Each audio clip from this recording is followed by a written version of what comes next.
Hello friends, કેમ છો? આજે હું લઈને આવી છું બાજરીના રોટલાના લાડુ, જે બનાવવામાં એકદમ ઇઝી અને ઇન્સ્ટન્ટ છે. તો ચલો આપણે બનાવવાનું શરૂ કરીશું.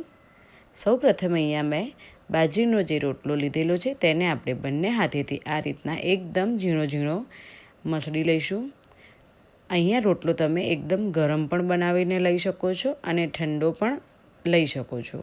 બંનેમાં ટેસ્ટ ખૂબ જ સરસ લાગે છે. તો આ રીતના આપણે એકદમ સરસ રોટલાને હાથેથી મસળી લઈશું. નાના બાળકોને તો આ રોટલો ખાવો ગમે છે. એ એકલો રોટલો નથી પસંદ કરતા. જો આપણે તેમાં ગોળ અને ઘી નાખીને લાડુ બનાવીને આપીએ તો નાના બાળકોને ખૂબ જ ગમે છે ખાવો. તો તમે જોઈ શકો છો અહીંયા ગોળ પણ મેં ઝીણો સમારીને લીધેલો છે. તો ગોળને પણ આપણે આ રીતના રોટલાની અંદર લઈને બરાબર એકદમ મસળી લેવાનો છે. તો આ રીતના આપણે કન્ટિન્યુઅસ મસળતા જ રહીશું.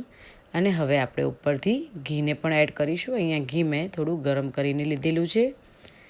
તો આ રીતના એકદમ સરસ આપણે હાથની મદદથી મસળતા રહીશું.